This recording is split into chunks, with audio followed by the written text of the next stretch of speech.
12 ঘণ্টাত 1057 জন পুৰুষক সন্তুষ্ট কৰি অভিলেখ গঢ়িলে এগৰাকী যুৱতী 12 ঘণ্টাত 1057 জন পুৰুষক সন্তুষ্ট কৰি অভিলেখ গঢ়িবলৈ সক্ষম হয় যুৱতীগৰাকীয়ে 1999 চনত ষ্টাৰফৰ্ডত জন্মগ্ৰহণ কৰা যুৱতীগৰাকীৰ নাম হৈছে বনি ব্লু প্ৰাপ্তবয়স্কৰ ভিডিঅ' নিৰ্মাণৰ বাবে এতিয়া তেওঁ যথেষ্ট চিনাকি মুখ অনলি ফ্ৰেণ্ড প্লেটফৰ্মত ভিডিঅ' নিৰ্মাণ কৰাৰ পূৰ্বে বনিয়ে ৱেবকেম মডেল হিচাপে নিজৰ কেৰিয়াৰ আৰম্ভ কৰিছিল এইবাৰ তেওঁৰ এটা ভিডিঅ' কেন্দ্ৰ কৰি হুলস্থুলৰ সৃষ্টি হৈছে ভিডিঅ'টোক লৈ কিয় হুলস্থুল কাৰণ বনিয়ে ছ'চিয়েল মিডিয়াত শ্বেয়াৰ কৰা এটা পোষ্টত দাবী কৰিছিল যে তেওঁ 12 ঘণ্টাত 1057 জন পুৰুষৰ সৈতে শুইছিল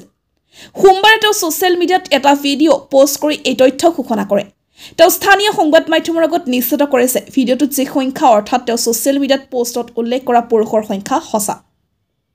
বনিৰ এই ভিডিঅ'টো পোহৰলৈ অহাৰ পৰাই এক প্ৰকাৰ হুলস্থুলৰ সৃষ্টি হৈছে নেটিজনে বিভিন্ন ধৰণৰ মন্তব্য কৰিছে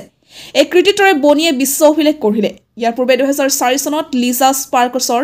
919 জন এৰিনীয়া বিচনাৰ অংশীদাৰ আছিল 2025 চনত আহি সেই অভিলেখ ভংগ কৰিছিল বনিয়ে জনা যাইছে বনিৰ লক্ষ্য দৰ্শক মূলতঃ 18-19 বছৰীয়া তাৰ মতে এনে প্ৰাপ্তবয়স্ক ভিডিঅ'বোৰ প্ৰামাণিক বা শিক্ষামূলকো নহয় খবৰ অনুসৰি প্ৰাপ্তবয়স্ক ভিডিঅ' নিৰ্মাণ কৰাৰ আগতে তেওঁ নিযুক্তিৰ কাম কৰিছিল ইতিমধ্যে তেওঁ বিয়া হৈ গৈছে মন কৰিবলগীয়া আছে বিভিন্ন অনুষ্ঠানত বনিয়ে এই কামটো কেনেকৈ কৰে কিমান টকা উপাৰ্জন কৰে দিনটো কেনেকৈ কটায় ক'ৰ পৰা মেকআপ কিনে কিমান টকা শ্বেয়াৰ কৰে এইবোৰৰ একাধিক ভিডিঅ' শ্বেয়াৰ কৰিছে অৱশ্যে কেইবাজনো নেটিজনে অসন্তুষ্টি প্ৰকাশ কৰে কৈছে এই অভিলেখৰ বিষয়ে জানি কি হ'ব অনলি ফ্ৰেণ্ড প্লেটফৰ্মত ভিডিঅ' নিৰ্মাণ কৰাৰ পূৰ্বে বনিয়ে ৱেবকেম মডেল হিচাপে নিজৰ কেৰিয়াৰ আৰম্ভ কৰিছিল এইবাৰ তেওঁৰ এটা ভিডিঅ' কেন্দ্ৰ কৰি হুলস্থুলৰ সৃষ্টি হৈছে ভিডিঅ'টোক লৈ কিয় হুলস্থুল কাৰণ বনিয়ে ছ'চিয়েল মিডিয়াত শ্বেয়াৰ কৰা এটা পোষ্টত দাবী কৰিছিল যে তেওঁ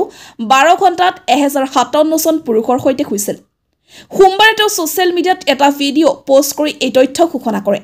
তেওঁ স্থানীয় সংবাদ মাধ্যমৰ আগত নিশ্চিত কৰিছে ভিডিঅ'টোত যি সংখ্যা অৰ্থাৎ তেওঁ ছ'চিয়েল মিডিয়াত পোষ্টত উল্লেখ কৰা পুৰুষৰ সংখ্যা সঁচা বনিৰ এই ভিডিঅ'টো পোহৰলৈ অহাৰ পৰাই এক প্ৰকাৰ হুলস্থুলৰ সৃষ্টি হৈছে নেটিজনে বিভিন্ন ধৰণৰ মন্তব্য কৰিছে এই কৃতিত্বৰে বনিয়ে বিশ্ব অভিলেখ গঢ়িলে ইয়াৰ পূৰ্বে 2004 চনত লিজা স্পাৰ্কছৰ 919 জন এৰিনীয়া বিচনাৰ অংশীদাৰ আছিল 2025 চনত আহি সেই অভিলেখ ভংগ কৰিছিল বনিয়ে জনা যাইছে বনিৰ লক্ষ্য দৰ্শক মূলতঃ 18-19 বছৰীয়া তাৰ মতে এনে প্ৰাপ্তবয়স্ক ভিডিঅ'বোৰ প্ৰামাণিক বা শিক্ষামূলকো নহয়